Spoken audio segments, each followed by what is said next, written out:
Yesterday, I put on a new rental property owner, and the problem we're having is the tenants. The property's been vacant for a little while. We often get owners that come to us in distress.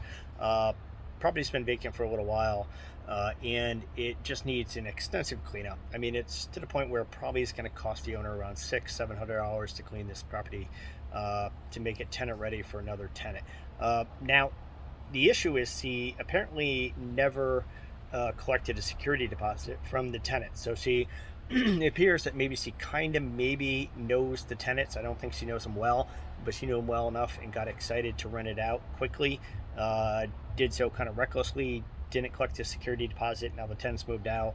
Uh, there's a clear charge of probably around $600-700 with all the stuff that we actually have to take to the dump and the deep cleaning that has to be done to the unit. And the owner's been dragging her feet getting the unit cleaned. So she feels it's not her responsibility to have to get the property cleaned. She sees it as the tenant's responsibility, which it is, to get it cleaned. But the problem is she's basically not getting it cleaned. I estimate this property is I think the rent would be around $3,337.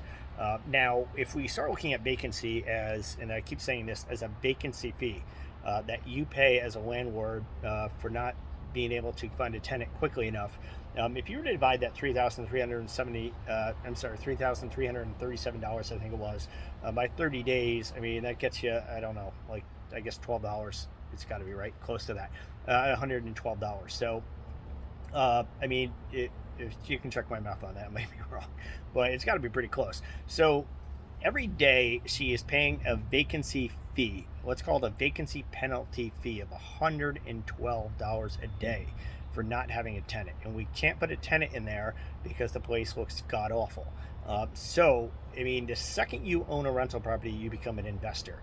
And what's right and what's wrong doesn't really come into it. So what's right and what's wrong comes into it to your actions and what fits with your morals and what fits with your ethics, but it has nothing to do with any other factor. So what we're talking about here is numbers.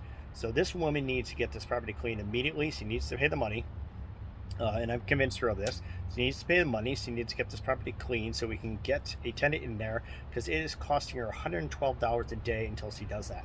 Now, it's going to cost probably around $700 to get this property cleaned. I mean, there's just significant items that have to be taken to a dump, and the housekeeper has to pay for that. So it's going to cost a lot of money to get it done. So $700, divide 700 by the $112 vacancy, penalty fee. And honestly, in a couple of days, she would actually pay for it. Now, I'm not saying she shouldn't go after the tenant. I'm not saying it's not the tenant's expense. I mean, it was very foolish of her to rent the unit out without a security deposit. I understand not everybody has experience, and I understand people always expect the best, but that doesn't always happen. And even though she didn't collect a security deposit, this is a tenant expense. I'm not obligated to do so since it wasn't my tenant, wasn't my lease, and she's a brand new client, but I am going to go and contact the tenants and see what I can do and see if I can actually get them to pay. But whether or not they pay or not, regardless of whether or not they pay or not, this is an investment. Investment wisdom says pay $700 to get it clean so you can get a tenant in there sooner than later that will pay you $3,337 in rent because vacancy kills. So happy investing.